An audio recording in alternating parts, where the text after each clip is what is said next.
রাত গভীর। তেহরানের আকাশে ঝুলে আছে ঘন কালো মেঘ, যেন যুদ্ধের বার্তা দিচ্ছে। শহরের ব্যস্ত রাস্তাগুলোও আজ কিছুটা থমথমে। পার্লামেন্ট ভবনের ভেতরে আলো জ্বলছে, আর প্রেসিডেন্ট মাসুদ পেজেশকিয়ান জরুরি বৈঠকে বসেছেন তার শীর্ষ সামরিক উপদেষ্টাদের সঙ্গে। সামনে রাখা রিপোর্টগুলোতে একটাই খবর, ইসরায়েল ও যুক্তরাষ্ট্র 6 মাসের মধ্যে ইরানের পারমাণবিক স্থাপনায় হামলা চালাতে পারে। কোনো অপ্রস্তুত দেশ হলে হয়তো ভয় পেয়ে যেত, কিন্তু ইরান, শত্রুরা আঘাত করলে আমরা 1000 নতুন ঘাঁটি তৈরি করব, বললেন ইরানের প্রেসিডেন্ট। চোখ লাল আগুনের ঝিলিক। ডোনাল্ড ট্রাম্প দ্বিতীয় মেয়াদে হোয়াইট হাউসে বসেই ইরানকে চাপে ফেলতে শুরু করেছেন।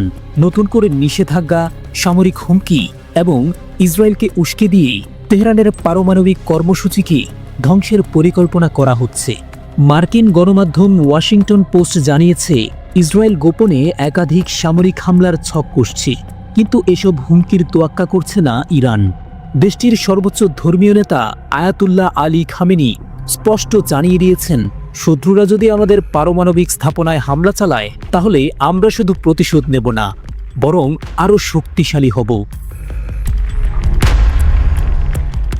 ইসরায়েলের প্রধানমন্ত্রী বেনিয়ামিন নেতানিয়াহু একাধিকবার বলেছেন, আমরা ইরানকে পারমাণবিক শক্তিধর হতে দেব না। সম্প্রতি যুক্তরাষ্ট্রের সঙ্গে ইসরায়েলি গোয়েন্দারা এক গোপন বৈঠক করেছেন, যেখানে ইরানের পারমাণবিক অবকাঠামো লক্ষ্য করে সম্ভাব্য হামলার পরিকল্পনা চূড়ান্ত হয়েছে। বিশ্লেষকদের মতে এই হামলা হতে পারে 3টি ধাপে। প্রথমে সাইবার হামলা, ইরানের পারমাণবিক গবেষণা কেন্দ্রগুলোর কম্পিউটার নেটওয়ার্ক অকার্যকর করা। তারপর ক্ষেপণাস্ত্র হামলা, স্ট্র্যাটেজিক স্থাপনাগুলোতে দূরপাল্লার ক্ষেপণাস্ত্র নিক্ষেপ। শেষে সরাসরি বিমান হামলা, ইসরায়েলি স্টিলথ ফাইটার জেট দিয়ে নির্দিষ্ট লক্ষ্যবস্তুতে হামলা। কিন্তু প্রশ্ন হচ্ছে, ইরান কি বসে থাকবে? ইরানের প্রতিরক্ষা মন্ত্রণালয় ইতোমধ্যেই ঘোষণা দিয়েছে, তারা যদি 100টি ঘাঁটি ধ্বংস করে, আমরা 1000 নতুন ঘাঁটি করব। আমাদের বিজ্ঞানীরা আরও শক্তিশালী পারমাণবিক অবকাঠামো তৈরি করবে, যা শত্রুরা কখনোই ধ্বংস করতে পারবে না। ইরানের প্রতিরক্ষা সক্ষমতা নিয়ে পশ্চিমারা সচেতন।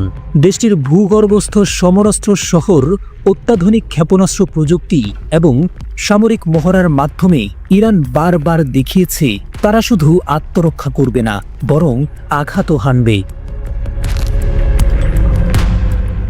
ট্রাম্প প্রশাসন একদিকে হুমকি দিচ্ছে, অন্যদিকে আলোচনার বার্তা দিচ্ছে। প্রেসিডেন্ট পেজেশকিয়ান সেই দ্বিচারিতা নিয়ে বলেন, আমরা কখনো বলিনি আমরা আলোচনা করব না, কিন্তু শর্ত দিয়ে আলোচনার নামে অপমান করলে সেটি মেনে নেওয়া হবে না। শত্রুরা যদি আগ্রাসন চালায়, তবে তার জবাব দেবে কয়েক গুণ শক্তিশালী হয়ে।